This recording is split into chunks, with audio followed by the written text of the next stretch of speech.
जय हिंद मेरे प्यारे साथियों। चलिए आज हम लोग स्टार्ट करने वाले हैं डायमेंशनल एनालिसिस को, जो कि फ्लूइड मैकेनिक्स का लास्ट टॉपिक है, डायमेंशनल एनालिसिस। और इसमें हम लोग डायमेंशनल एनालिसिस में देखेंगे डायमेंशनल एनालिसिस जो है क्या होते हैं। ठीक है, तो चलिए हम लोग स्टार्ट करते हैं डायमेंशनल एनालिसिस को, और इसको बहुत ही अच्छे तरीके से समझने का कोशिश करेंगे। ठीक है, चलिए हम लोग स्टार्ट करते हैं। चलिए देखिए, डायमेंशनल एनालिसिस क्या होता है।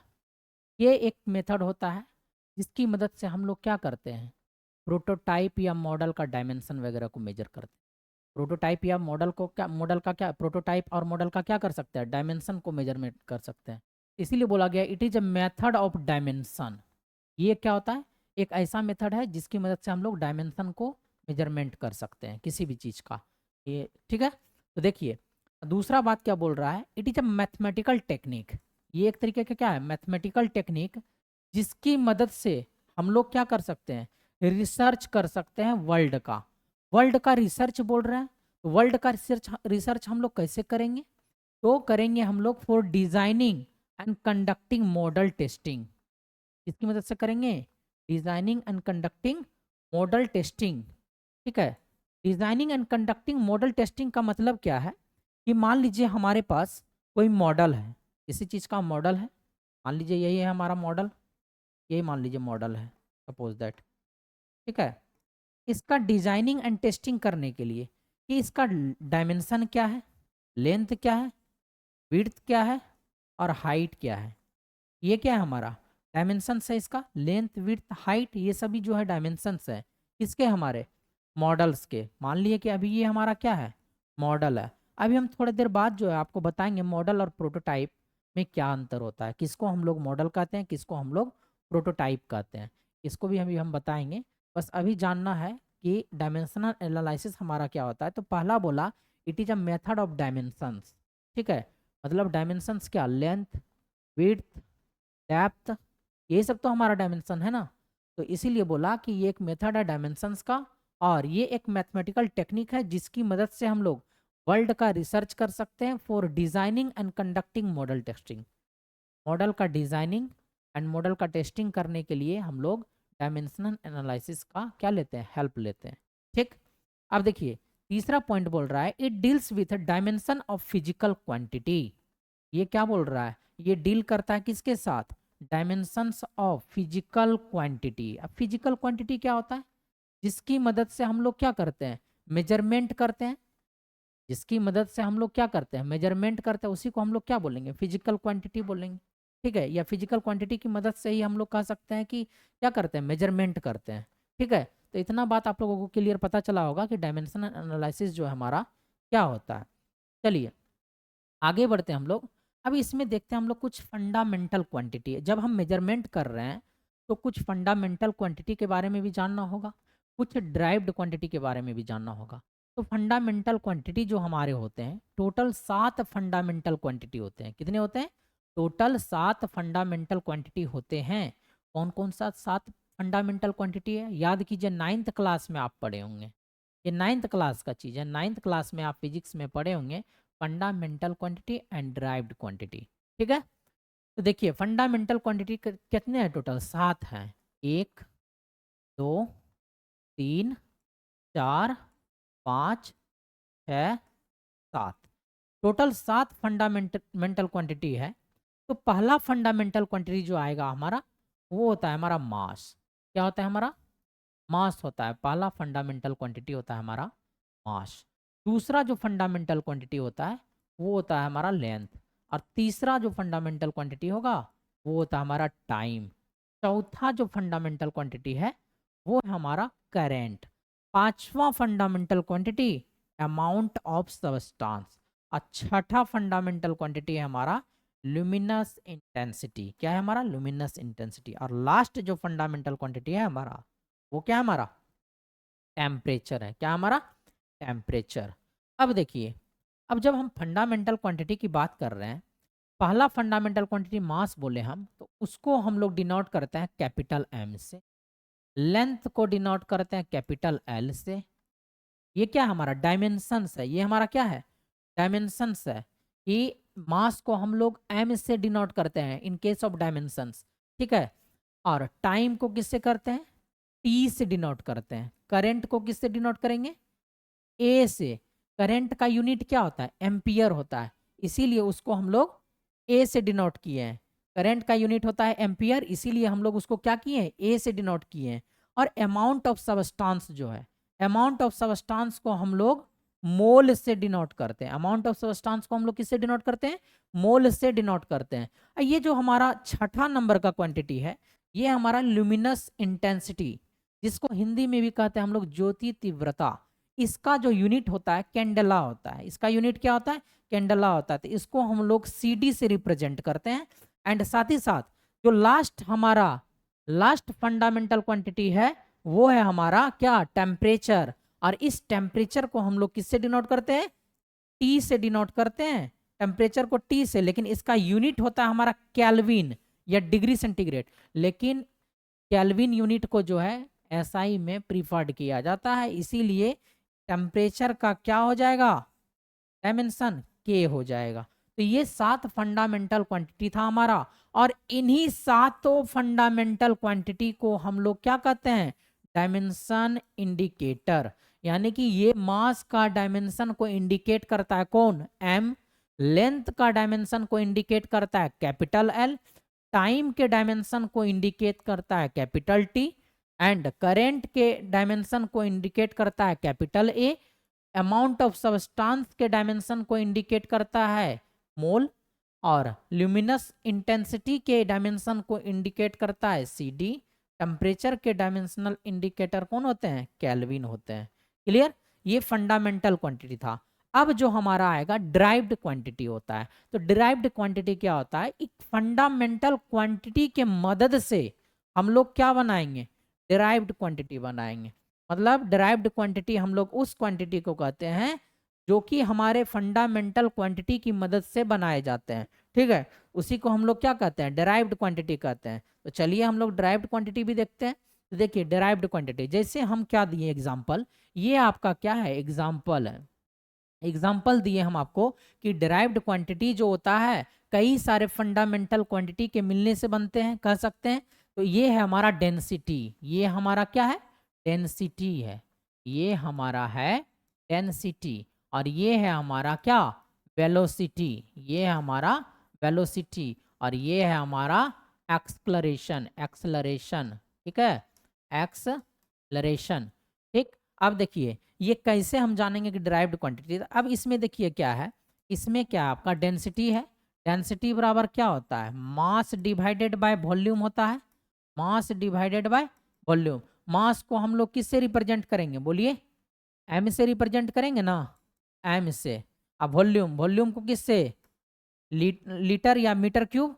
तो मीटर क्यूब को क्या लिखेंगे, एल क्यूब लिखेंगे। अब देखिए यहाँ क्या है, अलग अलग फंडामेंटल क्वांटिटी मिलके हमारा क्या बना है, डिराइव्ड क्वांटिटी बना है। तो वेलोसिटी को हम लोग बोलते हैं क्या, वेलोसिटी का फॉर्मूला क्या होता है, चाल बराबर क्या होता है, वेग। वेग, वेलोसिटी को हम लोग वेग से रिप्रेजेंट करते हैं।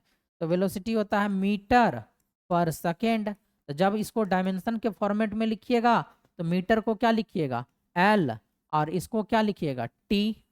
इसी को लिखते हैं एल इंटू एल के पावर 1 टी के पावर -1, इस तरीके से लिखते हैं। अब एक्सेलरेशन है, एक्सेलरेशन को क्या लिखते हैं, मीटर पर सेकेंड स्क्वायर। ठीक है, metre per second square. Rate of change of velocity is called क्या, acceleration. Rate of change of velocity is called acceleration, D V divided by D T. इसी को हम लोग क्या कहते हैं, एक्सेलरेशन कहते हैं। तो यहाँ से डी वी का क्या, डी वी का मतलब क्या है, यहाँ वेलोसिटी है, metre per second divided by second. तो क्या हो जाएगा, मीटर पर सेकेंड स्क्वायर। किसका यूनिट हुआ, एक्सेलरेशन का यूनिट हुआ। जब इसको यहाँ भी हम लोग क्या देखें, एक तो हम लोग लेंथ वाला कंसिडर कर रहे हैं, एक तो हम लोग सेकेंड वाला, यानी कि दो ड्राइव्ड क्वांटिटी को यूज किए हैं तब, सॉरी, दो फंडामेंटल क्वांटिटी को यूज किए हैं तभी ये क्या बना है, हमारा डिराइव्ड क्वांटिटी बना है। तो ये बात आप लोगों को क्लियर पता चला होगा कि डिराइव्ड क्वांटिटी हमारा क्या होता है। और सारे कई सारे एग्जांपल है, फोर्स हो गए हैं, वर्क हो गए हैं, पावर हो गए, ये सारे के सारे जो डिराइव्ड क्वांटिटी है। क्लियर, चलिए आगे बढ़ते हैं। अब देखिए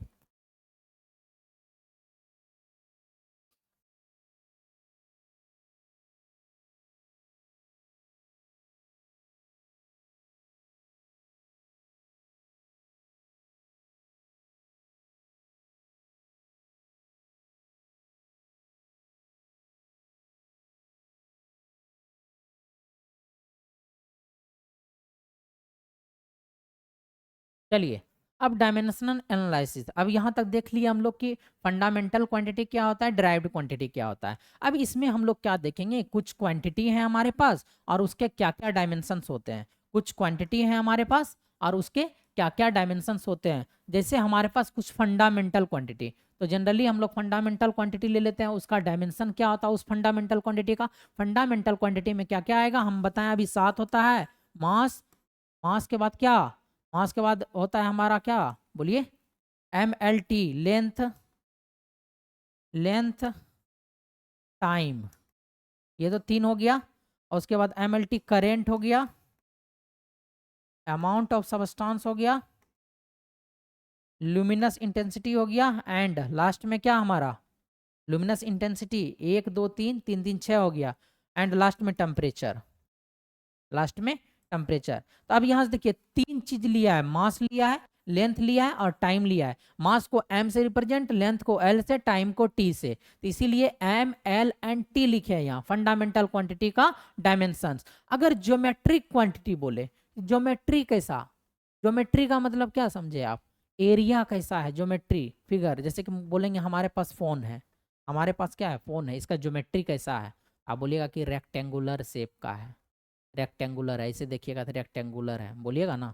तो इसी तरीके से हम ज्योमेट्री की बात कर रहे हैं, तो ज्योमेट्री में हमारा आता है क्या, एल एरिया, वॉल्यूम और surface area, litre, area, volume और सरफेस एरिया।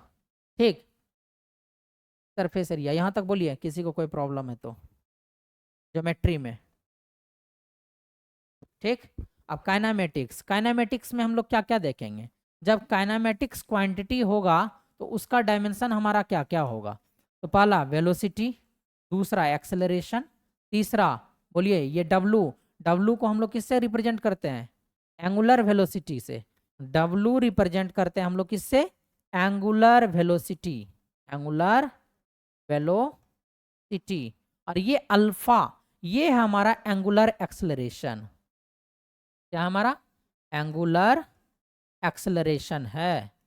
ठीक है, ये जो अल्फा है हमारा एंगुलर एक्सेलरेशन है अल्फा, और ये किसका है क्वांटिटी, काइनामेटिक क्वांटिटी है, और उसका डायमेंशंस ये इधर है दिया हुआ। ठीक है, अब डायनामिक क्वांटिटी, डायनामिक क्वांटिटी में हमारा क्या क्या आ सकता है, फोर्स आ सकता है, वर्क आ सकता है, पावर आ सकता है और टॉर्क आ सकता है। Force, work, power and torque आएगा हमारा क्या, dynamic quantity. Kinematic quantity velocity, area, angular velocity और एंगुलर एक्सेलरेशन, सॉरी एरिया नहीं एक्सेलरेशन है, ये स्मॉल है। यहाँ पे क्या आ जाएगा बोलिए, यहाँ पे आ जाएगा वॉल्यूम, एरिया, यहाँ भी लेंथ कंसिडर किया है ज्योमेट्रिक में, बोल सकते हैं लेंथ लीटर नहीं, ये लेंथ कंसिडर किया है। और उसके बाद सरफेस एरिया, सरफेस एरिया क्या, किसी का जो सरफेस है ऊपर का जो एरिया होगा उसी को क्या कहेंगे, सरफेस एरिया कहेंगे। ठीक है, चलिए सरफेस एरिया के बारे में भी पता चल गया। तो इतना बात आपको क्या करना है, ध्यान रखना है, क्या क्या था इसमें याद रखिएगा, डब्लू फॉर क्या, angular velocity, alpha for angular acceleration.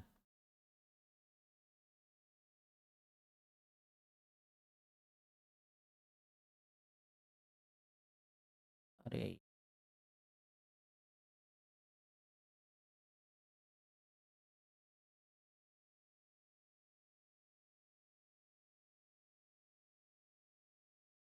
चलिए इतना बात क्लियर पता चला होगा। अब जब हम डायमेंशनल एनालिसिस का इतना सारा पॉइंट को क्लियर किए, तो अब हम चलते हैं कि डायमेंशनल एनालिसिस को क्या करना है, डायमेंशनल एनालिसिस को हम लोग कैसे करते हैं, किन किन मेथड से करते हैं, डायमेंशनल एनालिसिस को हम लोग किन किन मेथड से करते हैं। तो ये दोनों मेथड क्या है आपका, इम्पोर्टेंट है, लेकिन सबसे ज़्यादा इम्पोर्टेंट जो आगे वाला मेथड आएगा वो है। तो पहला मेथड बोलता है Rayleigh method, dimensional analysis can be done by following method. तो इसको करने के लिए हमारे पास दो मेथड है, एक रिलाई मेथड, एक बकिंगम पाई मेथड। नाम सुने होंगे बकिंगम पाई मेथड, दो मेथड होते हैं। तो रिलाई मेथड क्या होता है, ये बोलता है कि ये क्या है, एक स्पेशल फॉर्म है, एक स्पेशल फॉर्म है किसके, डायमेंशन लेस ग्रुप का जो रिलेशन होता है, कोई मान लीजिए कि अलग अलग डायमेंशन लेस ग्रुप है हमारे पास, उस दोनों मान लीजिए एक डायमेंशन लेस ग्रुप ये है, एक डायमेंशन लेस ग्रुप ये है, दोनों के बीच जो एक स्पेशल फॉर्म है रिलेशन का, उसी को हम लोग बोलते हैं इसमें कि ये क्या देता है, स्पेशल फॉर्म ऑफ रिलेशन देता है। ये जो रिलाई मेथड है एक डायमेंशनलेस बोल सकते हैं क्या ग्रुप पहला है और दूसरा डायमेंशनलेस ग्रुप है, तो इन दोनों के बीच क्या बताता है, रिलेशन बताता है।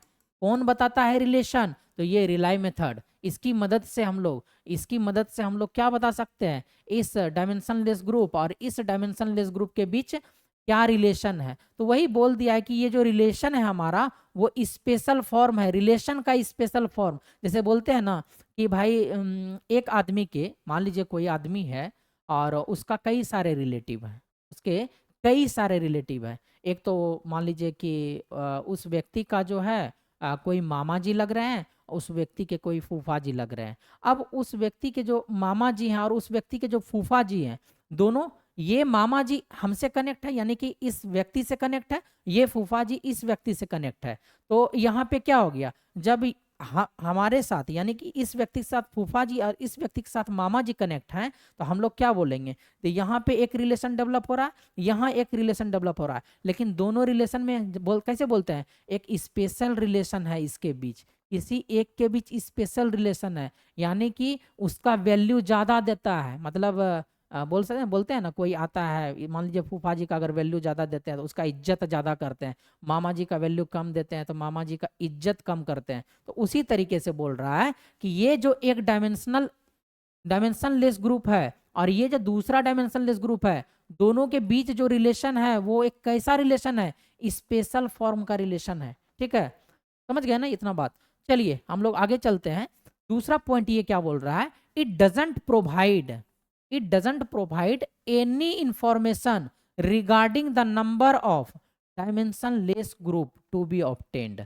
यानी कि ये कभी आपको नहीं बताएगा कि कितना नंबर ऑफ डायमेंशनलेस ग्रुप आपके पास ऑब्टेन्ड हुए हैं। ठीक है, ये कभी नहीं बताएगा। कौन, रिलाई मेथड जो है कभी भी नहीं बताएगा कि आपके पास जो है कितने डायमेंशनलेस ग्रुप ऑब्टेन्ड हुए हैं, उसका कोई इंफॉर्मेशन नहीं देगा। यानी कि आपको पता नहीं चलेगा कि हमारे पास कितने डायमेंशनलेस ग्रुप प्राप्त हुए या ऑब्टेन्ड हुए। ठीक है, तो इतना बात आप लोगों को समझ में आ गया होगा। पहला पॉइंट भी आपका क्लियर हो गया होगा एंड दूसरा पॉइंट भी आपका क्लियर हो गया होगा। अब देखिए तीसरा पॉइंट क्या कहना चाह रहा है, तीसरा पॉइंट कहना चाह रहा है कि इसका यूज जो है, मतलब इस मेथड की मदद से हम लोग क्या करेंगे, एक्सप्रेशन को डिटरमाइन करेंगे। कौन सा एक्सप्रेशन को डिटरमाइन करेंगे, तो वेरिएबल एक्सप्रेशन को डिटरमाइन करेंगे। किसको, वेरिएबल एक्सप्रेशन को डिटरमाइन करते हैं किसकी मदद से, इस मेथड की मदद से। ठीक है, इसीलिए लिखे हैं it is used for determining expression for a variable. किसका एक्सप्रेशन को हम लोग प्राप्त करते हैं इससे, या डिटरमाइन करते हैं, या बोल सकते हैं यूज करते हैं, तो एक्सप्रेशन करते हैं वेरिएबल का। किसका एक्सप्रेशन डिटरमाइन करते हैं, वेरिएबल का, जो कि हमारा क्या होता है, विच इज डिपेंड अपॉन 3 और 4 वेरिएबल। अब जो हम एक्सप्रेशन निकाल रहे हैं वेरिएबल का, और वो वेरिएबल का जो एक्सप्रेशन होगा, तो उस एक्सप्रेशन में कितने वेरिएबल यूज करते हैं इस मेथड में, 3 या 4 मेथड तक ही हम लोग यूज करते हैं। अगर हम लोग 4 मेथड से ऊपर चले गए, मतलब 4 वेरिएबल से ऊपर चले गए, मेथड नहीं वेरिएबल की बात कर रहे हैं, 4 वेरिएबल से अगर ऊपर का हमें एक्सप्रेशन को क्या करना है, डिटरमाइन करना है, तो उस केस में हमारा क्या होगा, उस केस में हम लोग रिले मेथड का अगर यूज करेंगे तो वो टीडीएस हो जाएगा। इसीलिए हम लोग रिलाई मेथड का यूज ना करके हम लोग बकिंगम पाई मेथड का यूज करते हैं। किसका हम यूज करते हैं, बकिंगम पाई मेथड का यूज करते हैं। तो ठीक है, इतना बात आप लोगों को क्लियर पता चला होगा कि इसमें जो हम लोग डिटरमाइन करते हैं एक्सप्रेशन किसका, वेरिएबल का, और वो वेरिएबल हमारा किसके ऊपर डिपेंड करता है, 3 या 4 वेरिएबल के ऊपर ही डिपेंड करता है। ठीक है, अब हम लोग आगे की ओर प्रोसीड करते हैं और देखते हैं आगे। तो वही बोल रहा है, बकिंगम पाई मेथड जब पढ़ रहे थे तो अभी हम बताएं, in Rayleigh method of analysis becomes tedious. ये क्या होता है, टीडियस होता है। क्यों टीडियस होता है, कब टीडियस होता है, जब हमारा नंबर ऑफ वेरिएबल जो है मोर देन कितना हो जाए, 4 हो जाए, अभी हम बताएं कि जब मोर देन 4 हो जाएगा तो रिले मेथड से जो हम लोग वेरिएबल के बीच जो है एक्सप्रेशन को जो डिटरमाइन कर रहे हैं वो क्या हो जाएगा, हमारा टीडीएस हो जाएगा। इसीलिए हम लोग क्या करते हैं, बकिंगम पाई मेथड का यूज करने लगते हैं। तो इन such as Buckingham pi method, इसमें बकिंगम पाई मेथड, अब बकिंगम पाई मेथड का क्या एडवांटेज है कि अगर हमारा वेरिएबल जो है ग्रेटर देन 4 हो जाएगा तो उस केस में हम लोग क्या करेंगे कि number of dimension less group जो हमें मतलब फॉर्म्ड होगा वो हमें क्या रहेगा, पता रहेगा पहले से क्या रहेगा, पता रहेगा। इसके केस में बकिंगम पाई मेथड के केस में क्या बोल रहा है कि बकिंगम पाई मेथड का एक एडवांटेज है कि बकिंगम पाई मेथड में क्या होगा, number of dimension less group जो है हमें पहले से एडवांस में पता रहेगा, पहले से हमें एडवांस में पता रहेगा। और इसी नंबर ऑफ डायमेंशनल ग्रुप को बकिंगम पाई मेथड में हम लोग क्या कहते हैं, पाई कहते हैं। क्या कहते हैं, पाई कहते हैं। क्या कहते हैं, पाई कहते हैं। तो इतना बात क्लियर हो गया होगा। तो फिर से हम एक बार इस लाइन को रिपीट कर देते हैं। In such as Buckingham pi method has advantage, Buckingham pi method में जब हम लोग का 4 से ज्यादा हो जाएगा तो हम लोग बकिंगम पाई मेथड लगाएंगे। और इस बकिंगम पाई मेथड में का एक एडवांटेज है कि इसमें जो होता है कि number of dimension less group, जिसको हम लोग क्या कहते हैं, इस डायमेंशन लेस ग्रुप को अभी हम बताएं क्या कहते हैं, पाई कहते हैं। वो हमें फॉर्म्ड होता है और फॉर्म्ड जो भी फॉर्म्ड होता है वो हमें क्या रहता है, पहले से पता रहता है। जो हमारा पाई जो है फॉर्म्ड जो होता है वो हमें क्या रहता है, पहले से पता रहता है एडवांस में। इसीलिए मतलब बोल रखे हैं एडवांस में पहले से पता रहता है। जैसे कैसे बोलते हैं कि हमारे पास जो है हमारे पास मान लीजिए 10 दीपक था, अभी दिवाली मनाए आप लोग, 10 दीपक था, हमें यूज करना 8 दीपक, जगह पे हमें लगा कि 8 दीपक लगेंगे जगह जगह पे, 8 दीपक हम यूज कर लिए। अब कोई बोलता है अरे यहाँ तो हम भूल गए डालना दीपक, तो हम लोग क्या बोलते हैं, अरे मेरे पास है एडवांस में हम रखे हैं। तो उसी तरीके से जो यहाँ number of dimension less group होता है वो हमें एडवांस में पहले से पता रहता है, जो भी डायमेंशन लेस ग्रुप हमारा फॉर्म्ड होगा। ठीक है, तो इतना बात आप क्लियर पता चल गया होगा। अब डायमेंशन लेस ग्रुप क्या होता है, डायमेंशन लेस ग्रुप कहने का क्या मतलब है कि उसका कोई भी डायमेंशंस नहीं होता, उसका कोई भी डायमेंशंस नहीं होता है या उसका कोई भी यूनिट नहीं होता है। जैसे क्या बोल सकते हैं आप लोग, क्या बोल सकते हैं, स्ट्रेन, जैसे बोलिएगा स्ट्रेन, स्ट्रेन का कोई डायमेंशन होता है क्या, नहीं होता है। क्यों नहीं होता है, स्ट्रेन होता है हमारा change in length divided by original length. Length में चेंजिंग, यानी कि हमारा चेंजिंग लेंथ में जो चेंजिंग आएगा उसको भी हम लोग मीटर से रिप्रेजेंट करेंगे और लेंथ को भी हम लोग मीटर से रिप्रेजेंट करेंगे। ये क्या हो गया, कैंसिल आउट। दैट मीन्स हम लोग यहाँ से क्या बोलेंगे, यूनिट लेस बोलेंगे। और जब ये यूनिट लेस हुआ तो डायमेंशन लेस हुआ, डायमेंशन लेस क्वांटिटी हुआ। ठीक है, तो वही बोल रहा है कि डायमेंशन लेस ग्रुप के बारे में, यही यही है हमारा डायमेंशन लेस ग्रुप कह सकते हैं। तो उसी तरीके से वैसा ग्रुप जिसका कोई डायमेंशन ना होगा, मतलब जिसको हम लोग मतलब जिसका कोई यूनिट ना होगा, जिसका कोई डायमेंशंस ना होगा, उसी को डायमेंशन लेस ग्रुप कहते हैं। ठीक है, इतना बात आप लोगों को क्लियर पता चला होगा। चलिए आगे बढ़ते हैं हम लोग।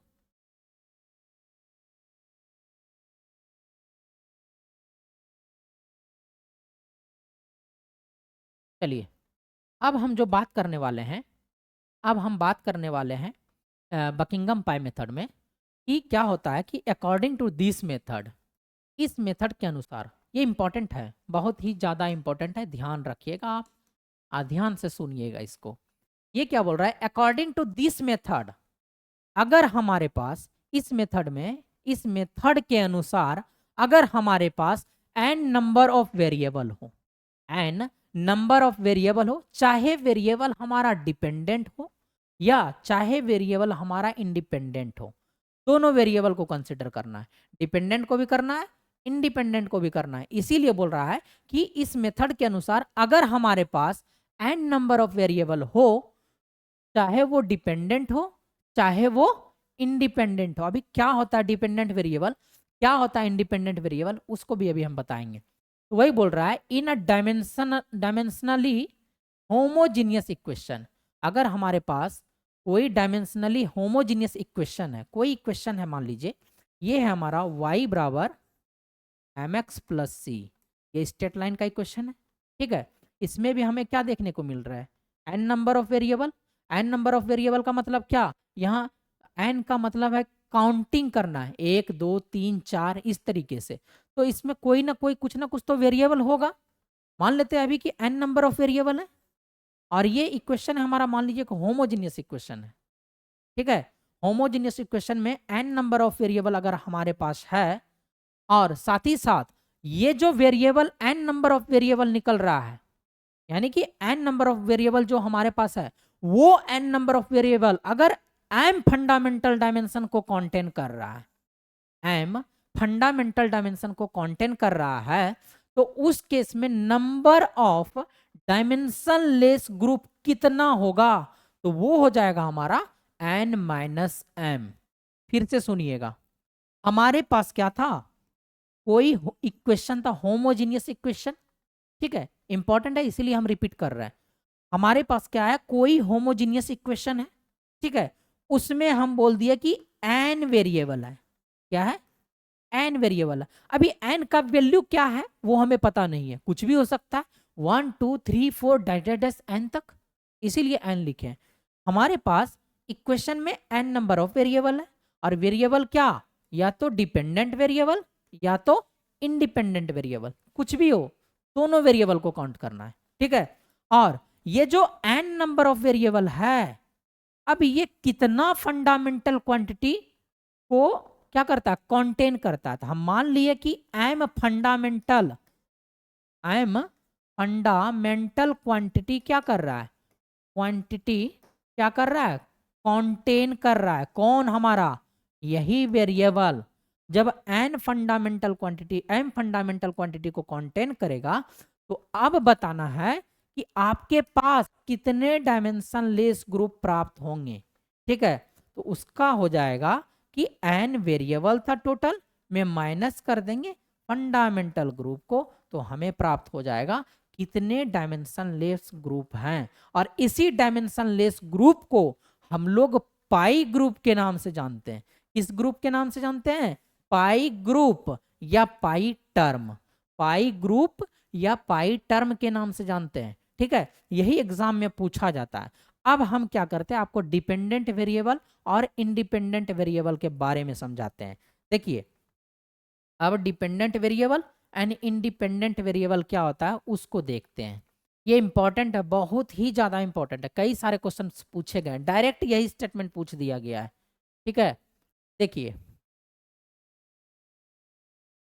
Dependent variable and independent variable, मान लीजिए y बराबर 5x है आपके पास, y बराबर 5x है आपके पास। अब यहां देखिए कितने वेरिएबल नजर आ रहे हैं। एक तो y वेरिएबल क्या होता है, पहले जिसका वैल्यू वेरी करते रहता है, जिसका वैल्यू वेरी करते रहता है उसी को हम लोग वेरिएबल कहते हैं। कांस्टेंट का वैल्यू क्या होता है, फिक्स होता है। कांस्टेंट का वैल्यू क्या होता है, फिक्स होता है। और वेरिएबल, वेरिएबल जो है वेरी करता है, वेरी करता है। अब देखिए, जब हम लोग y बराबर 5x लिखे हैं, तो यहाँ पे क्या देख रहे हैं, y का वैल्यू हमें पता नहीं है, तो y का वैल्यू हमारा कुछ भी आ सकता है, 1 2 3 4 5 6 कुछ भी आ सकता है। और इस x का वैल्यू भी हमारा क्या आ सकता है, पता नहीं है, इसका मतलब है ये वेरी करेगा। तो यहाँ से एक तो वेरिएबल आपका y है, एक तो वेरिएबल आपका x है। तो यहाँ से आपको क्या प्राप्त हो रहा है, दो वेरिएबल देखने को मिल रहा है, एक तो आपको x देखने को मिल रहा है, एक तो आपको y देखने को मिल रहा है, दो वेरिएबल देखने को मिल रहा है। अब देखिए यहाँ क्या है, y का वैल्यू जो है कितना होगा, ये किस बात पर डिपेंड करेगा, ये किस बात पर डिपेंड करेगा कि भाई आपका x का वैल्यू क्या है, भाई आपका x का वैल्यू क्या है। यानी कि y का वैल्यू जो है ये निर्भर करता है, ये डिपेंड करता है किसके ऊपर, x। क्यों डिपेंड करता है, क्योंकि जैसे जैसे हम लोग y का वैल्यू चेंज करते जाए, x का वैल्यू चेंज करते जाएंगे वैसे वैसे y का वैल्यू क्या होते जाएगा, चेंज हो जाएगा। जैसे देखिए x बराबर अगर हम लोग 1 लेंगे तो y बराबर 5 आया, x बराबर अगर हम लोग 2 लेंगे तो y बराबर 10 आया, x बराबर अगर हम लोग 3 लेंगे तो y बराबर 15 आया। यहाँ से आप क्या देख रहे हैं कि x का वैल्यू एकदम स्वतंत्र है, कुछ भी रखने के लिए, कुछ भी रहने के लिए स्वतंत्र है। इसका मतलब है वो इंडिपेंडेंट है, आजाद है, ठीक है, इंडिपेंडेंट है। इसीलिए यहाँ x जो है क्या है आपका, इंडिपेंडेंट वेरिएबल। वेरिएबल तो है लेकिन कैसा वेरिएबल है, इंडिपेंडेंट वेरिएबल है। क्लियर, चलिए दिख रहा है। और y जो है, y का वैल्यू किस पे डिपेंड कर रहा था, इस x के वैल्यू पे डिपेंड कर रहा था। इसीलिए y को हम लोग क्या बोलते हैं, डिपेंडेंट वेरिएबल बोलते हैं। क्या बोलते हैं, डिपेंडेंट वेरिएबल बोलते हैं। क्लियर, चलिए क्लियर पता चल गया होगा। यहाँ तक डिपेंडेंट वेरिएबल और इंडिपेंडेंट वेरिएबल क्या होता है इसको भी अभी हम बता दिए। अब हम लोग चलते हैं, एक एग्जाम्पल देते हैं कि कैसे हम लोग डायमेंशन लेस ग्रुप को कैलकुलेट करते हैं, कैसे हम लोग पाई ग्रुप को कैलकुलेट करते हैं या पाई टर्म को कैलकुलेट करते हैं। तो चलिए एक एग्जाम्पल देते हैं। हम लोग मान लिए कि हमारा कोई फोर्स है एफ ऑफ डी, वो फंक्शन है हमारा। एफ ऑफ डी जो है हमारा फोर्स फंक्शन है, किसका फंक्शन है, तो ये एफ ऑफ डी जो है, एफ ऑफ डी ये फंक्शन है हमारा किसका, लेंथ का, वेलोसिटी का और डेंसिटी का। क्या बोल दिए, ये जो है हमारा किसका फंक्शन है, एल का, बी का, रो का। जैसे हम लोग y बराबर 5x लिखे थे, दैट मीन्स यहां से हम लोग क्या बोल सकते थे, y है हमारा फंक्शन है किसका, x का फंक्शन है। और यहाँ पे x हमारा क्या था, इंडिपेंडेंट वेरिएबल, और y हमारा क्या है, डिपेंडेंट वेरिएबल। यही बताएं अभी हम। तो उसी तरीके से यहाँ पे जो एफ डी है हमारा, ठीक है, वो हमारा फंक्शन है किसका, मान लिए लेंथ का, वेलोसिटी का और डेंसिटी का। तो आप यहाँ से बताइए कि इसमें जो है, इसमें ये जो तीनों है लेंथ, वेलोसिटी और डेंसिटी, ये हमारा क्या है, ये है हमारा क्या, इंडिपेंडेंट वेरिएबल। क्या है हमारा, डिपेंडेंट क्या वेरिएबल, इंडिपेंडेंट वेरिएबल। कितना है हमारा, 3 है। कितना, 3। और ये जो हमारा एफ डी है, ये हमारा किसके ऊपर डिपेंड करेगा, यानी एफ डी का वैल्यू जो है किसके ऊपर डिपेंड करेगा, इस लेंथ के ऊपर, इस वेलोसिटी के ऊपर, इस डेंसिटी के ऊपर।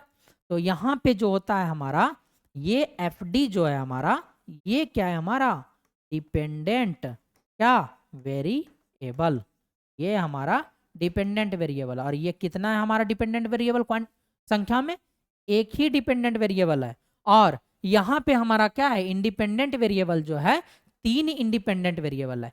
तो हम लोग जब इंडिपेंडेंट वेरिएबल देख रहे हैं तो यहाँ पे हमको इसका क्या देखना पड़ेगा, फंडामेंटल क्वांटिटी देखना पड़ेगा या फंडामेंटल डायमेंशंस देखना पड़ेगा। कितने फंडामेंटल डायमेंशंस है यहाँ, तो हम लोग देख रहे हैं लेंथ, वेलोसिटी और डेंसिटी है हमारा। तो यहाँ से हम लोग क्या देखेंगे, लेंथ का फंडामेंटल डायमेंशंस क्या होता है, एल होता है।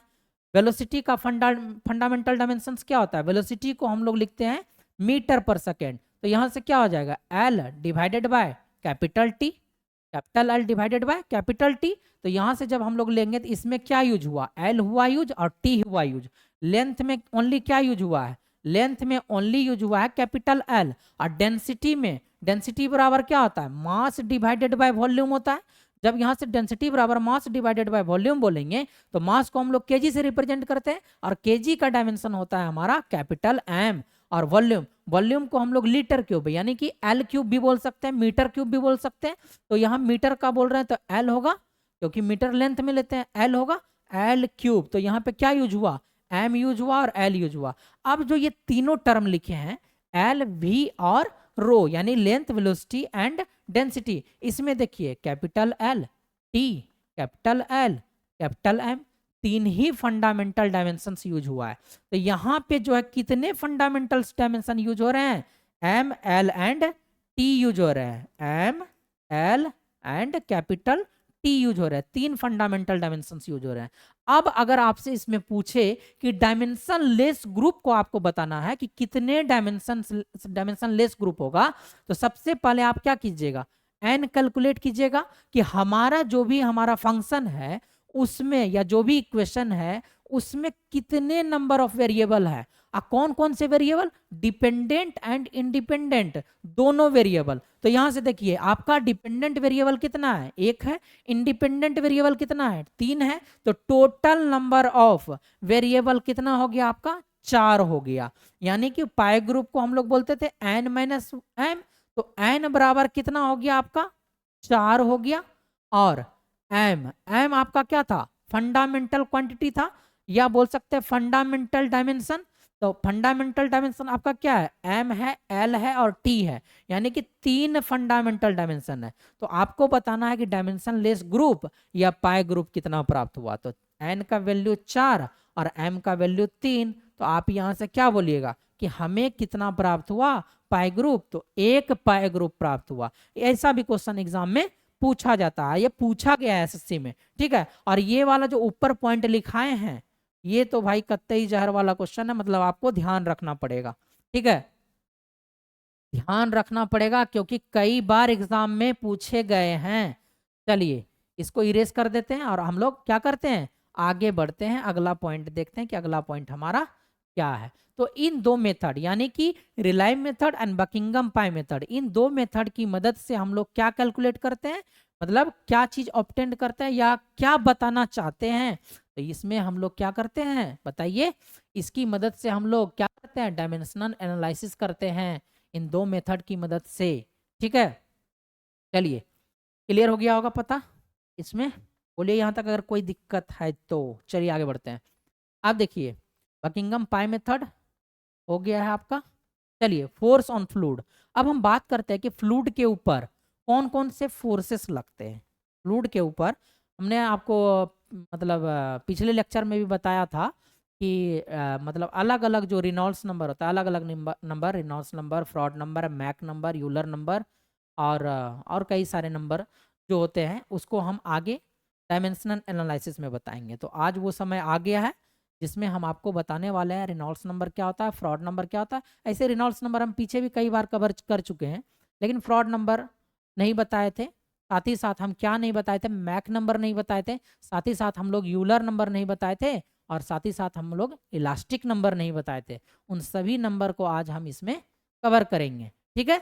चलिए तो सबसे पहले हम लोग क्या देखते हैं कि हमारा जो फ्लूइड है उसके ऊपर कौन कौन से फोर्सेस लगते हैं फ्लूइड के ऊपर।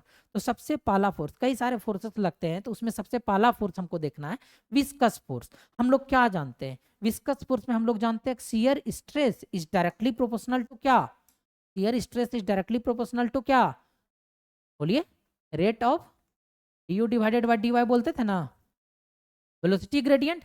Shear stress is directly proportional to velocity gradient, यानी कि टाउ इज इक्वल टू लिखते थे mu into D divided by D. तो इसी को ऐसे लिखते थे हम लोग mu into U divided by H. ऐसा भी फॉर्मूला हम बताए थे प्लेट के केस में, बताया था ना कि ऐसे फ्लूइड रहेगा, ऊपर में प्लेट रहेगा, इसके ऊपर फोर्स लगेगा तो कितना हमारे मतलब वेलोसिटी अगर इसका भी है तो इस प्लेट के ऊपर कितना फोर्स लगेगा, ऐसा कुछ बताए थे हम, ठीक है। तो यहाँ से देखिए टाउ बराबर क्या लिख सकते हैं, एफ डिवाइडेड बाय एरिया बराबर mu into U divided by H. Area अगर इस साइड लेके जाएंगे तो क्या आ जाएगा, एफ बराबर म्यू इंटू, अब देखिए ये यू है, तो u है तो इसको u को हम लोग क्या लिख सकते हैं, u को हम लोग लिख सकते हैं यानी कि u हमारा वेलोसिटी है, u हमारा क्या है वेलोसिटी। एरिया को लिख सकते हैं एल स्क्वायर और डिवाइडेड बाय h को नहीं लिख सकते हैं कैपिटल एल, यानी कि h हमारा क्या हाइट है, height in terms of length होता है, इसीलिए हम इसको क्या लिखें एल लिखें। और एरिया को हम लोग लिख सकते हैं मीटर स्क्वायर, तो इसीलिए उसको क्या लिखे एल स्क्वायर लिखे। आप बताइए ये एल और ये एल, एक एक एल कैंसिल आउट हो गया, तो आपको फोर्स क्या मिला, विस्कस फोर्स मिला। विस्कस फोर्स को हम लोग एफ भी से डिनोट करते हैं, और ये विस्कस फोर्स आपको मिला mu into V into L, v for velocity, L for length, ठीक है। चलिए ये पता चल गया होगा कैसे फॉर्मूला आया, ये भी हम सिखा दिए आपको। चलिए अब जो दूसरा फोर्स जो हमारे फ्लूइड के ऊपर लगते हैं, दूसरा फोर्स लगता है इनर्शिया फोर्स। दूसरा फोर्स क्या लगता है हमारा, इनर्शिया फोर्स लगता है किसके ऊपर, फ्लूइड के ऊपर। इनर्शिया फोर्स को हम लोग एफ आई से डिनोट करते हैं, इनर्शिया फोर्स को हम लोग एफ आई से डिनोट करते हैं। तो देखिए इनर्शिया फोर्स एफ आई, हम लोग जानते हैं एफ बराबर क्या होता है, एम इंटू ए, नॉर्मल सा इनर्शिया फोर्स। याद कीजिए न्यूटन्स का लॉ, न्यूटन्स का लॉ याद कीजिए, कौन सा लॉ बताइए, न्यूटन्स का सेकेंड लॉ, जिससे हम लोग को क्या मिलता है, फोर्स का डेफिनेशन मिलता है। ठीक,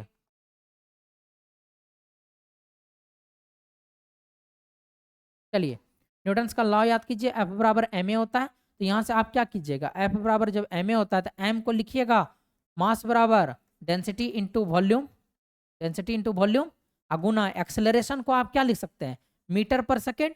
यानी जब मीटर पर सेकेंड लिखेंगे तो उसको मीटर को एल से या सेकेंड को टी से, टी स्क्वायर, इसको लिख सकते हैं एल क्यूब, बोलिए लिख सकते हैं ना एल क्यूब। अब बताइए यहाँ से एल स्क्वायर गुना एल स्क्वायर लिख सकते हैं, एल क्यूब और एल को L raised to the power 4 हुआ, इसको लिख सकते हैं L square divided by T square. अब बताइए लेंथ अपॉन टाइम क्या होता है, लेंथ अपॉन टाइम होता है आपका वेलोसिटी, क्या होता है, वेलोसिटी होता है।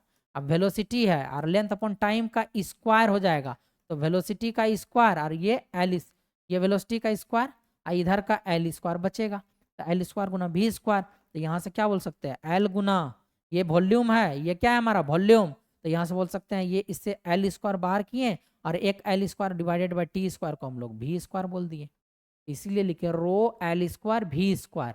इनर्शिया फोर्स होता है ये क्या होता है, इनर्शिया फोर्स होता है। चलिए यहाँ तक आप लोगों को क्लियर पता चला होगा। दो फोर्स अभी हम बताएं कि विस्कस फोर्स और इनर्शिया फोर्स। एक मिनट,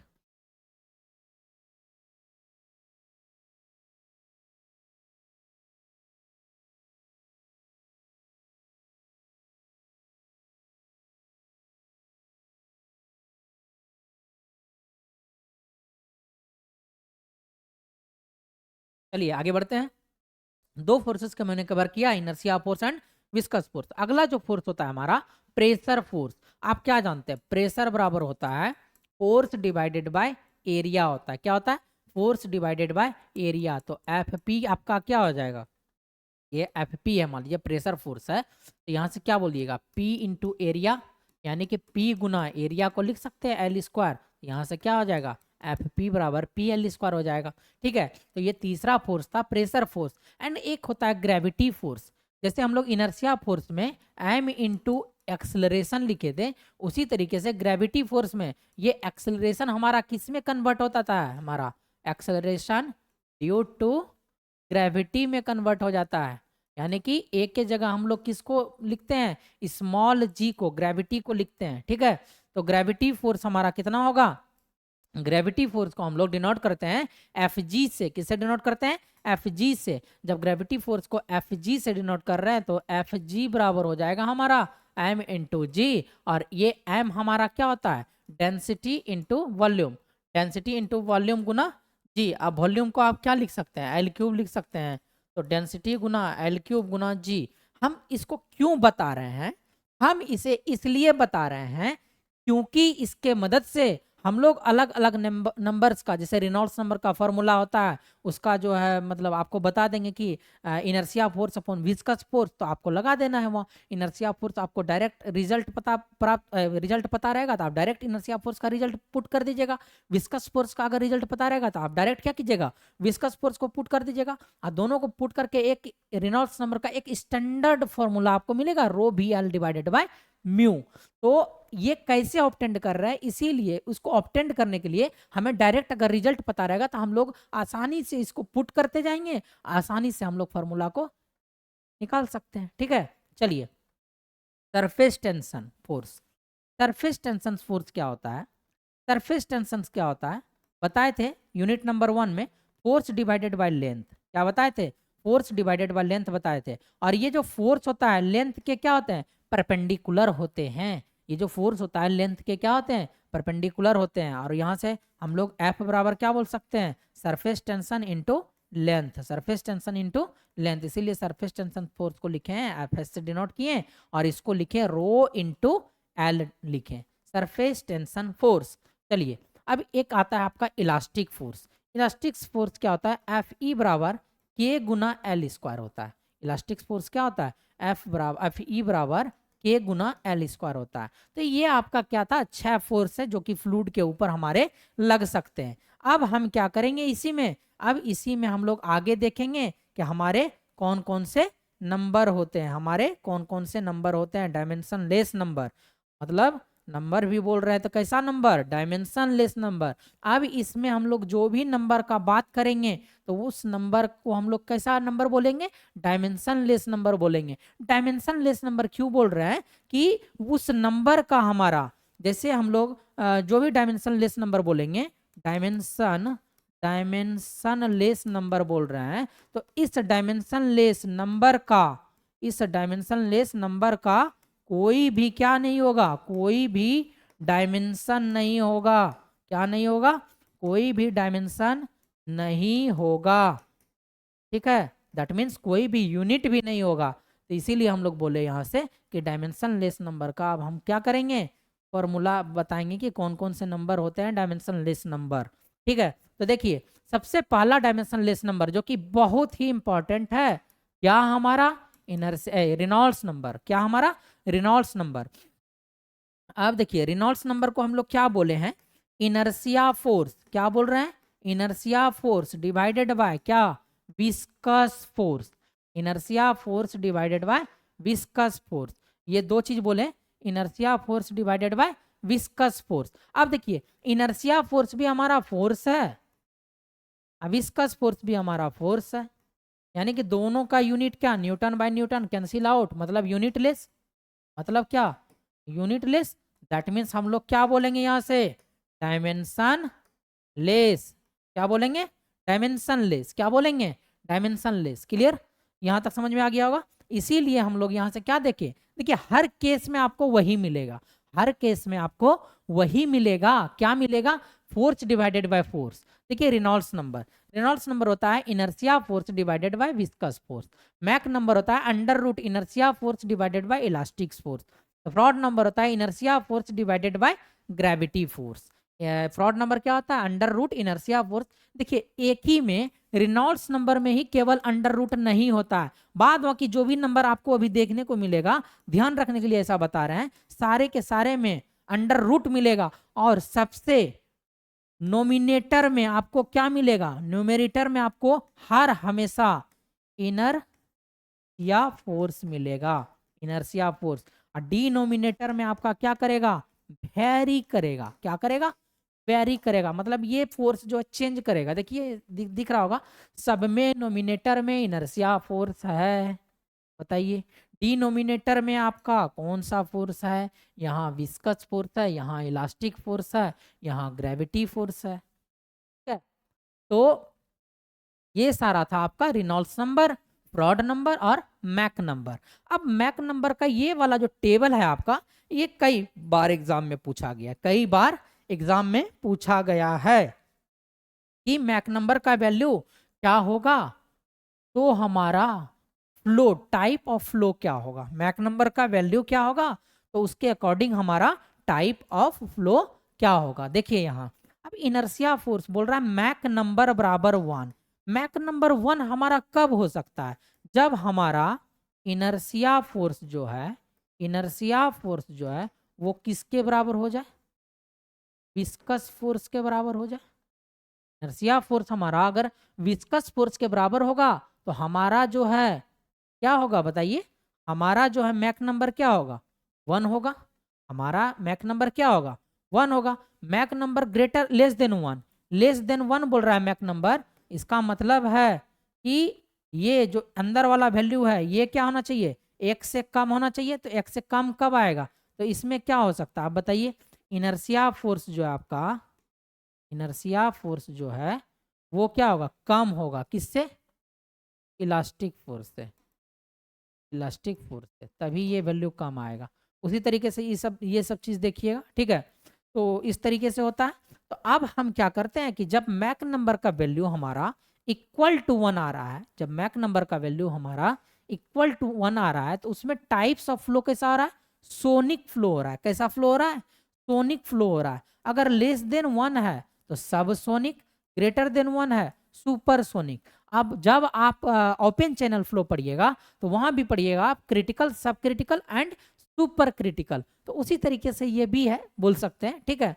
सोनिक फ्लो के लिए मतलब Mach number m is equal to 1, sonic flow m is less than 1, subsonic flow m is greater than 1, supersonic flow और m इज ग्रेटर देन 6 अगर हो जाए तो हम लोग बोलेंगे हाइपरसोनिक फ्लो। जैसे हम लोग बोलते हैं कि कोई जो मजाक करता है हमसे, कोई मजाक करता है तो जो है पहले अच्छा मजाक किया, एकदम नॉर्मल, तुम भी चिल, जैसे मान लीजिए हम ही से मजाक किया, हल्का मजाक किया तो हम भी चिल रहते हैं, ठीक है, चलो भाई होता है, कोई दिक्कत नहीं। लेकिन थोड़ा सा ज़्यादा मजाक कर दिए, गुस्सा आ गया, गुस्सा आ गया यानी कि हम क्या हो गए, सुपर बन गए, ठीक है। और ज़्यादा भद्दा मजाक कर दिया तो हम लोग क्या बोलेंगे, अरे हमको बहुत हाइपर गुस्सा आ रहा है, तो हाइपर हो जाना। तो वही बोल रहा है कि अगर मैक नंबर हमारा ग्रेटर देन 6 रहेगा, चला, तो हम लोग क्या करेंगे, यहाँ से हाइपरसोनिक फ्लो बोलेंगे। क्या बोलेंगे, हाइपरसोनिक फ्लो बोलेंगे। क्लियर, मैक नंबर तक आपको पता चला होगा। अब देखिए, अब आगे जो नंबर आएगा आपका, वो आएगा आपका यूलर नंबर। यूलर नंबर कैसे जानिएगा आप, यूलर नंबर होता है under root inertia force divided by pressure force. यहाँ भी देखिए आपका क्या आया है, नोमिनेटर में इनर्शिया फोर्स आया, अंडर रूट आया, डिनोमिनेटर चेंज किया, तो डिनोमिनेटर में आपका कौन सा फोर्स आ रहा है, प्रेशर फोर्स आ रहा है, ठीक है। और उसके बाद वेबर नंबर, वेबर नंबर को किससे डिनोट करते हैं, डब्ल्यू ए से, यूलर नंबर को ई यू से डिनोट करते हैं। वेबर नंबर में भी देखिए इनर्शिया फोर्स अपर में and surface tension force lower में, यानी कि डिनोमिनेटर में आपका क्या, सरफेस टेंशन फोर्स, तो वेबर नंबर। अब देखिए सबको याद कैसे रखेंगे, याद कैसे रखेंगे, रेनॉल्ड्स नंबर तो सबको याद रहता है, रेनॉल्ड्स नंबर सबको याद रहता है। एक ट्रिक बता देते हैं आपको कैसे याद रखिएगा, रिलेट कर देते हैं ताकि याद रखने में आसानी होगा। अब देखिए एक और आपका नंबर याद रखना है, न्यूटन्स नंबर। अब ये न्यूटन्स नंबर क्या होता है, ये रेसिप्रोकल होता है किसका, यूलर्स नंबर का। यूलर्स नंबर के रेसिप्रोकल को हम लोग क्या कहते हैं, न्यूटन्स नंबर कहते हैं। ये भी एग्जाम में पूछा गया है, न्यूटन्स नंबर। देखिए बहुत जगह आपको नहीं मिलेगा, लेकिन हम बता रहे हैं आपको क्योंकि एग्जाम में पूछा गया है। Newton's number is reciprocal of क्या, बोलिए, यूलर्स नंबर।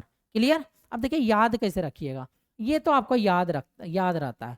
अब बोलिए, अब बोलिए, बोलिए यहाँ से ग्रेविटी फोर्स, ग्रेविटी फोर्स यानी कि फ्रॉड नंबर बराबर under root inertia force divided by gravity force. ये भी आप देखिए, ये दोनों नंबर बहुत बार यूज होता है तो याद रहता है। इसको कैसे याद रखिएगा, माँ फॉर मैक नंबर, माँ, माँ इला, इला, इला, ऊपर वाला तो आपको याद है कि ये हमारा क्या है, इनर्शिया फोर्स है।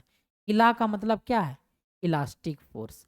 माँ इला यानी कि under root inertia force divided by elastic force. Under root एक ही के केस में नहीं आता जब रेनॉल्ड्स नंबर रहता है, और सबके केस में अंडर रूट आता है। तो कैसे याद रखिएगा, माँ इला यानी कि मैक नंबर में इलास्टिक फोर्स आता है, ठीक है, वैसे याद रखिएगा। उसी तरीके से जब यूलर नंबर की बात करेंगे तो यूलर नंबर में क्या याद रखिएगा, जब जैसे कि देखे होंगे किसी के ऊपर प्रेशर, मान लीजिए हमारे ऊपर 50 केजी का सीमेंट का बोरा रख दे, हम लोग सिविल है, हम लोग मतलब सिविल इंजीनियर को क्या बोलता है, गांव के भाषा में लेबर बोल देता है कि यार लेबर है ये।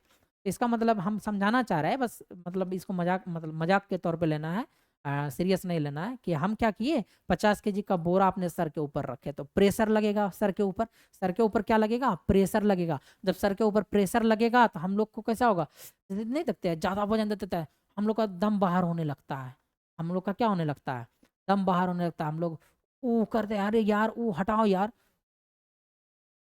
यू यू करने लगते हैं। जब प्रेशर पड़ता है तो हम लोग क्या करते हैं, यू यू करने लगते हैं। इसीलिए यूलर नंबर में हम लोग क्या नीचे लगाते हैं, प्रेशर फोर्स। वेबर, जब वेब चलता है, जब टेंशन होता है हमें, जब हमें टेंशन होता है तो हमारे दिमाग में क्या चलता है, वेब चलता है, आज तो हम ये कर देंगे, आज तो हम वो कर देंगे, इस तरीके से गुस्सा आता है। तो जब आपको टेंशन होगा, जब आपको टेंशन होगा तो दिमाग में क्या चलेगा, वेव चलेगा। तो वेबर नंबर बराबर inertia force divided by surface tension force. इस तरीके से आप याद रख सकते हैं। क्या क्या बताएं हम बताएं, माँ इला under root inertia force divided by elastic force, ठीक। यूलर नंबर में बोले प्रेशर पड़ेगा, यू यू करेंगे, यू यू आवाज आएगा तो हम लोग बोलेंगे कि inertia force divided by pressure force.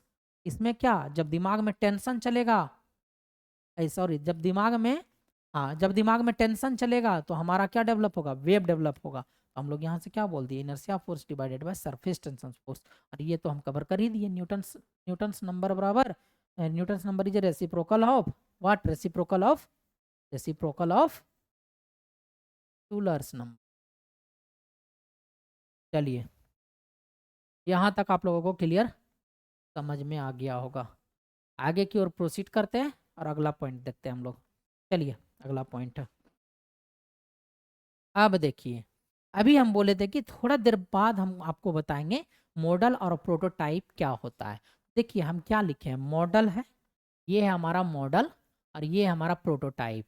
तो यहाँ पे ये जो है हमारा, ये हमारा क्या है, प्रोटोटाइप है, और ये हमारा क्या है, मॉडल है। अब देखिए प्रोटोटाइप क्या होता है, ये एक्चुअल स्केल रेप्लिका होता है। एक्चुअल स्केल रेप्लिका, रेप्लिका का मतलब क्या है, वैसा ही जैसा वहां है उसी के जस्ट एक समान दूसरे जगह है, ठीक है, इसलिए रेप्लिका बोल रहे हैं। तो एक्चुअल स्केल रेप्लिका बोल रहे हैं कि प्रोटोटाइप जो होता है एक्चुअल स्केल रेप्लिका है, जिसको हम लोग एक्चुअल सिस्टम मान लीजिए कि हमारा जो है ये प्लॉट है, और इस प्लॉट का जो डायमेंशन है 5 मीटर गुण 5 मीटर का है, स्क्वायर प्लॉट है, इसके ऊपर हम लोग क्या करते हैं, बिल्डिंग का कंस्ट्रक्शन कर रहे हैं।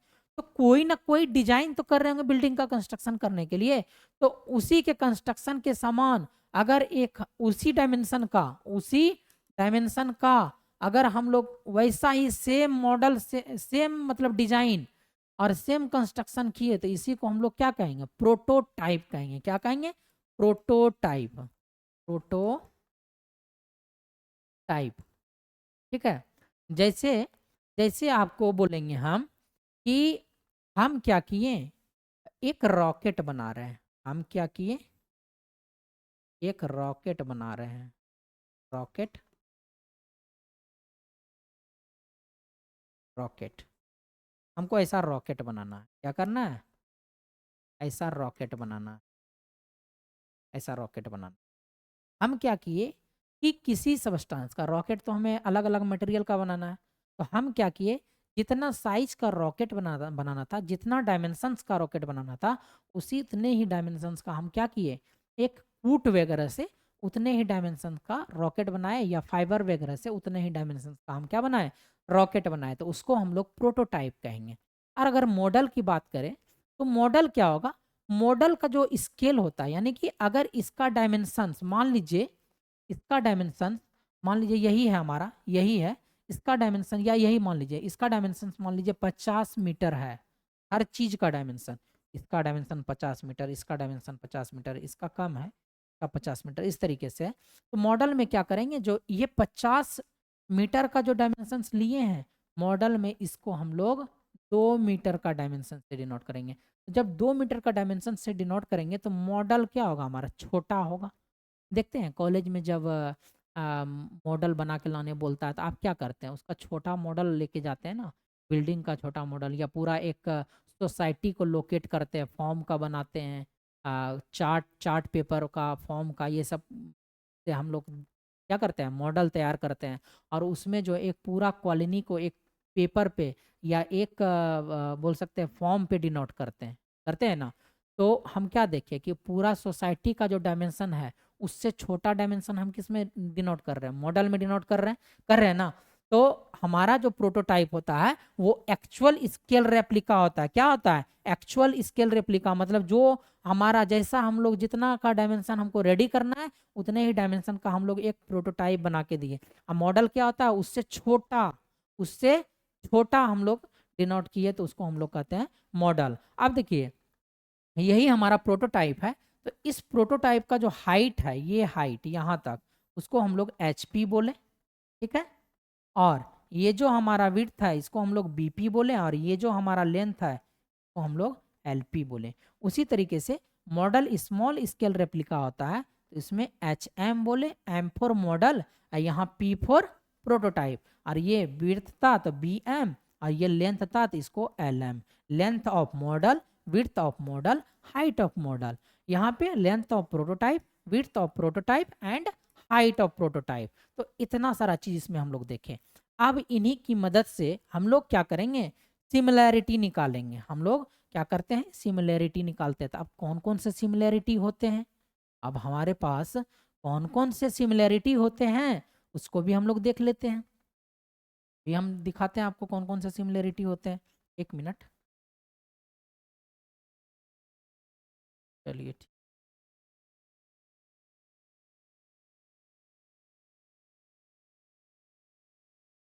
देखिए, पहला था ज्योमेट्रिक सिमिलरिटी। ज्योमेट्री में हम क्या बताएं, ज्योमेट्री में बताएं लेंथ हो गया, हाइट हो गया, विड्थ हो गया, एरिया हो गया, ये सब बताए ना। लेंथ, हाइट, विड्थ, लेंथ बोले तो लेंथ में विड्थ भी आ जाता है। लेंथ, विड्थ को भी लेंथ में के टर्म में मेजरमेंट करते हैं, हाइट को भी लेंथ के टर्म में मेजरमेंट करते हैं, ठीक है। तो यहाँ से हम लोग क्या बोले, लेंथ हो गया, हाइट हो गया, विड्थ हो गया, एरिया हो गया। अब बोल रहा है कि ज्योमेट्रिक सिमिलैरिटी क्या होता है, ज्योमेट्रिक सिमिलैरिटी होता है आपका क्या, length of prototype divided by length of model. Length of prototype divided by length of model बराबर क्या होता है आपका, length of R. That means इसको हम लोग क्या कहते हैं, एल आर को कहते हैं लेंथ रेशियो। क्या कहते हैं, इसको कहते हैं हम लोग लेंथ रेशियो कहते हैं, ठीक है। उसी तरीके से आपका क्या है, एच पी बटा H M, height of prototype divided by height of model. उसके बाद width of prototype divided by width of model. और सारा लेंथ, हाइट और बी सबको किससे रिप्रेजेंट करते हैं, किस में मेजरमेंट करते हैं, लेंथ में ही मेजरमेंट करते हैं। इसीलिए इसको लिखे एल आर। इसीलिए यहां से क्या बोले, लेंथ क्या, रेशियो। अब इसी में ज्योमेट्री में भी आता है हमारा क्या, एरिया आता है।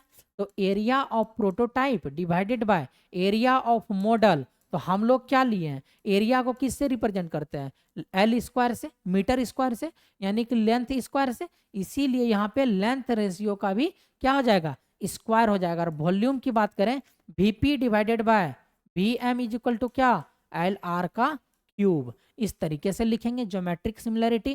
तो ज्योमेट्री में इसीलिए हम पहले बताए थे, क्वांटिटी बताए थे और उसका डायमेंशंस बताए थे। ज्योमेट्री बताए, फंडामेंटल बताए, काइनेटिक बताए और डायनेमिक बताए, इतना सारा चीज बताए, ठीक है, बता चुके हैं टेबल में। तो अब देखिए, अब यहाँ से क्या है आपका कि अब जो हमारा सिमिलरिटी आने वाला है वो आने वाला है आपका काइनेमेटिक सिमिलरिटी। काइनेमेटिक सिमिलरिटी क्या है आपका, काइनेमेटिक सिमिलरिटी। अब उसमें देखिए काइनेमेटिक में क्या क्या आ रहा है आपका, वेलोसिटी, एरिया और क्या, डिस्चार्ज। वेलोसिटी, एरिया, एरिया नहीं है ये है एक्सेलरेशन। ये क्या आपका एक्सेलरेशन है, यहाँ से डिनोट कर देते हैं एक्सेलरेशन, वेलोसिटी, और ये क्या है आपका डिस्चार्ज है। तो यहाँ से हम लोग क्या बोले, velocity of prototype divided by velocity of model is equal to क्या, वेलोसिटी रेशियो, क्या वेलोसिटी रेशियो। उसी तरीके से एक्सेलरेशन ऑफ प्रोटोटाइप और divided by acceleration of model is equal to acceleration ratio. उसी तरीके से discharge of prototype divided by discharge of model is equal to discharge of discharge ratio, बोल सकते हैं ना। तो काइनेमेटिक सिमिलरिटी आपको जब पता चल गया तो अब आप क्या कीजिएगा, काइनेमेटिक सिमिलरिटी पता चलने के बाद अब आप क्या कीजिएगा, दूसरा सिमिलरिटी देखिएगा, कौन सा, डायनेमिक सिमिलरिटी। अब डायनेमिक सिमिलरिटी में, डायनेमिक में फोर्स जनरली कंसिडर करते हैं, बोले थे ना, फोर्स, वर्क, पावर, टॉर्क, ऐसा बोले थे। तो फोर्स देखिए, viscous force of prototype divided by viscous force of model is equal to inertia force of prototype divided by inertia force of model is equal to क्या, elastic force of prototype divided by elastic force of model is equal to क्या, F R. That means कौन सा, force ratio, क्या, force ratio के बराबर होता है। और ये हमारा विस्कस फोर्स, अब डिनोट कर देते हैं हम लोग, एफ वी पी को क्या कहते हैं, एफ वी पी को कहते हैं हम लोग विस्कस फोर्स। पहले भी पीछे भी बता सकते हैं, बता चुके हैं क्या, ये तो इलास्टिक फोर्स। अब देखिए, अब रेनॉल्ड्स नंबर ऑफ प्रोटोटाइप बराबर होता है रेनॉल्ड्स नंबर ऑफ मॉडल। ये बात आप ध्यान रखिएगा, रेनॉल्ड्स नंबर ऑफ प्रोटोटाइप जो है वो बराबर होता है रेनॉल्ड्स नंबर ऑफ मॉडल के। क्लियर, सारा इंपॉर्टेंट है, इससे क्वेश्चन बनता है, ध्यान रखिएगा। चलिए आगे की ओर बढ़ते हैं। अब देखिए, अब बोल रहा है नसेल्ट नंबर क्या होता है। नसेल्ट नंबर क्या होता है, ये बोल रहा है कि नसेल्ट नंबर को हम लोग किससे डिनोट करते हैं, कैपिटल एन से डिनोट करते हैं। और ये होता है हमारा conventional heat transfer strength divided by conduction heat transfer strength. Convection या conventional heat transfer strength divided by conduction heat transfer strength. ठीक है, कन्वेंशनल। अब देखिए कन्वेक्शन और कंडक्शन दो वर्ड आया, कन्वेक्शन एंड कंडक्शन। दोनों में क्या होता है, कन्वेक्शन में भी हीट का ट्रांसफर होता है, कंडक्शन में भी हीट का ट्रांसफर होता है। लेकिन किस मेथड से, कैसे हीट का ट्रांसफर होता है कन्वेक्शन में और कैसे हीट का ट्रांसफर होता है कंडक्शन में। देखिए कन्वेक्शन में जो हीट का जो ट्रांसफर होता है, इसमें जो हीट ट्रांसफर होता है किसकी मदद से होता है, पार्टिकल्स के मूवमेंट की मदद से होता है। किसकी मदद से, पार्टिकल के मूवमेंट की मदद से जो है हीट का ट्रांसफर होता है। बल्कि कंडक्शन में क्या होता है, इसमें जो हीट का ट्रांसफर होता है, हीट का ट्रांसफर होता है विदाउट मूवमेंट ऑफ पार्टिकल्स। ठीक है, तो ये जो हमें देखने को मिलता है, ये देखने को मतलब कौन, कन्वेक्शन। कन्वेक्शन जो देखने को मिलेगा हमें किसमें, एक तो आपको एयर में और दूसरा आपको किसमें, लिक्विड में। एयर में और लिक्विड में। जैसे कि आप लोग क्या करते हैं, पानी को गर्म करना स्टार्ट करते हैं, पानी को गर्म करना, मान लीजिए यही सारा वाटर है, तो यहाँ पे क्या होता है पानी में कि ये क्या करता है, एक पार्टिकल्स को हीट किया। जब ये पार्टिकल्स को हीट करेगा तो ये क्या भाग जाएगा, ऊपर भाग जाएगा, ऊपर की ओर आ जाएगा। जैसे आप पानी गर्म करते देखते हैं नीचे से बुलबुला ऊपर आता है, यानी कि एक पार्टिकल्स को हीट किया, मतलब टेम्परेचर दिया, तो ये पार्टिकल्स जब पूरा टेम्परेचर को गेन कर लेता है तो ये पार्टिकल्स कहाँ चल जाता है, ऊपर चला जाता है। और इसके जगह पे जो पार्टिकल्स गर्म नहीं हुआ था वो पार्टिकल्स आ जाता है। इस तरीके से हमारा क्या चलता है, कन्वेक्शन प्रोसेस चलता है। क्या चलता है, कन्वेक्शन प्रोसेस चलता है। ठीक है, और कंडक्शन में क्या होता है, इसमें हम लोग जनरली क्या लेते हैं, सॉलिड को गर्म करने के लिए, जो हमारा सॉलिड के केस में हमारा कौन सा प्रोसेस से हमारा हीट ट्रांसफर होता है, कंडक्शन प्रोसेस से होता है। तो जैसे आप क्या करते हैं, मान लीजिए ये रॉड है आपका, रॉड है, ये क्या है आपका रॉड है। अब इस रॉड में आप क्या कर रहे हैं, इस रॉड में आप क्या किए, हीट देना स्टार्ट किए। इस रॉड में आप हीट देना स्टार्ट किए। जब आप इस रॉड में हीट देना स्टार्ट करते हैं तो आप क्या ऑब्जर्व करते हैं, कुछ समय बाद आपका क्या होता है कि जो ये पोर्शन है, ये पोर्शन भी गर्म हो जाता है। तो कैसे गर्म होता है, तो हम लोग जानते हैं कि सॉलिड में भी क्या होता है, बहुत सारा पार्टिकल्स रहता है, छोटा छोटा पार्टिकल्स। और ये पार्टिकल्स काफी सटे सटे होते हैं। पार्टिकल्स क्या होते हैं, काफी सटे सटे होते हैं इसमें सॉलिड में। तो यहाँ पे क्या करता है सॉलिड, यहाँ पे सॉलिड के केस में क्या होता है कि एक पार्टिकल्स को जब हीट हुआ, ये हमारा पार्टिकल्स है, ये हमारा पार्टिकल्स है ये, और जब ये हीट हुआ और उसके बगल में दूसरा पार्टिकल्स है, उसके बगल में तीसरा पार्टिकल्स है, उसके बगल में चौथा पार्टिकल्स है। जैसे ही फर्स्ट पार्टिकल हीट हुआ, ये इसको हीट, बगल वाला को हीट सटा दिया, मतलब फिजिकल टच में रहता है तो ये क्या किया, बगल से बगल में हीट को दे दिया। फिजिकल टच में है तो ये बगल में हीट को दिया दूसरे पार्टिकल्स को, दूसरा पार्टिकल्स तीसरे को दिया, तीसरा पार्टिकल्स चौथे को दिया, चौथा पार्टिकल्स पांचवें को दिया। इस तरीके से एक चैन होता है, हीट को ट्रांसफर करने का एक चैन होता है। पार्टिकल्स एक जगह अस्थिर रहेंगे और वो क्या करेंगे, अपना हीट को दूसरे को देंगे, दूसरा हीट को तीसरे को देंगे, तीसरा हीट चौथे को। जैसे मान लीजिए कि आप भोज खाने गए हैं, आप कहाँ गए हैं, भोज खाने गए हैं, और आपको लगता है कि भोज में जो चलाने वाले होते हैं, जो सब्जी चलाते हैं, पानी चलाते हैं, पत्ता चलाते हैं, ग्लास चलाते हैं, वो चलाने वाले की अगर कमी हो जाए तो आप क्या करते हैं, आपको प्लेट दे दिया गया, एक प्लेट का बंडल, आप बैठे हुए हैं भोज खाने, आपको एक प्लेट का बंडल दे दिया। आप क्या किए, उससे एक बंडल, उस बंडल से एक प्लेट को निकालें और अपने सामने रख दिए कि आपको भोज खाना है, सामने रख दिए। आप क्या किया, आप बगल वाले को दे दिया, पूरा बंडल आप बगल वाले को दे दिया, बगल वाला भी अपने पास रखा, तीसरे को अगला को ट्रांसफर कर दिया, फिर वो रखा, फिर अगला को ट्रांसफर किया। उसी तरीके से आप देखे होंगे कि जब भोज खाने बैठे थे, अपने जगह पे रहते हुए पत्ता क्या हो गया, जो हमारा प्लेट जो होता है वो क्या हो गया, सारे जगह डिस्ट्रीब्यूट हो गया, सारे जगह डिस्ट्रीब्यूट हुआ। उसी तरीके से इसके केस में होता है कि हमारा पार्टिकल्स एक जगह स्थिर रहते हैं, और जो वो पार्टिकल्स हीट को गेन करते हैं, और जब हीट उसके पास एक्सेस हो जाता है तो वो बगल वाले को दे देते हैं, फिर बगल वाला आगे वाले को दे देते हैं। इस तरीके से करते हुए एक चैन बनते हुए हीट ट्रांसफर होता है किसमें, सॉलिड में। तो आपको कन्वेक्शन एंड कंडक्शन आपको पता चला होगा। तो ये आपका कंडक्शन प्रोसेस किसमें होता है, सॉलिड में। कन्वेक्शन प्रोसेस किसमें होता है, एयर एंड लिक्विड में। कन्वेक्शन प्रोसेस जो होता है, कन्वेक्शन प्रोसेस जो होता है क्या होता है बताइए, कन्वेक्शन प्रोसेस जो होता है यूजुअली क्या होता है, स्लो होता है। कन्वेक्शन प्रोसेस यूजुअली स्लो होता है, क्योंकि ये हीट होगा, अगला को ट्रांसफर करेगा, धीरे धीरे धीरे धीरे करके, मतलब ये गर्म होगा, ये इंड। लेकिन जब पानी को गर्म करते हैं, कन्वेक्शन करते हैं, तो ये क्या होता है, जनरली क्या होता है, फास्ट होता है। किससे, इस मतलब कन्वेक्शन प्रोसेस जो फास्ट होता है, किससे, कंडक्शन प्रोसेस से। तो इतना बात आप लोगों को क्लियर पता चला होगा। तो यही था आपका क्या, नेसल्स नंबर। क्या था, नेसेल्ट नंबर, सॉरी नेसल्स नहीं, नेसेल्ट नंबर। तो ये नेसेल्ट नंबर भी एग्जाम में पूछा गया है, ठीक है। अब देखिए, अब ये इसका फॉर्मूला है, फॉर्मूला खाली याद रख लीजिएगा, फॉर्मूला इंपॉर्टेंट नहीं है लेकिन याद रख लीजिएगा कि HLC डिवाइडेड बाय, अगर एग्जाम में आ गया यही फॉर्मूला आपको डिनोट करेगा, मार दीजिएगा, ठीक, ठीक है। अब देखिए, अब बात करते हैं हम लोग किसका, स्मिडिट नंबर, इस स्मिडिट नंबर, ठीक है, SC डिनोट करते हैं। ये क्या होता है, molecular diffusivity of momentum, molecular diffusivity of momentum, ये बताए हम डिफ्यूसिटिविटी के बारे में स्टार्टिंग वाले लेक्चर में, देख लीजिएगा।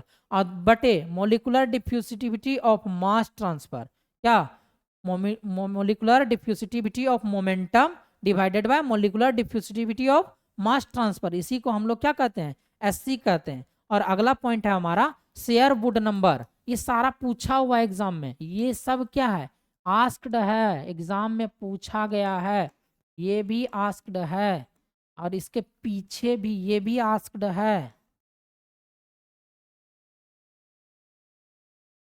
ठीक है।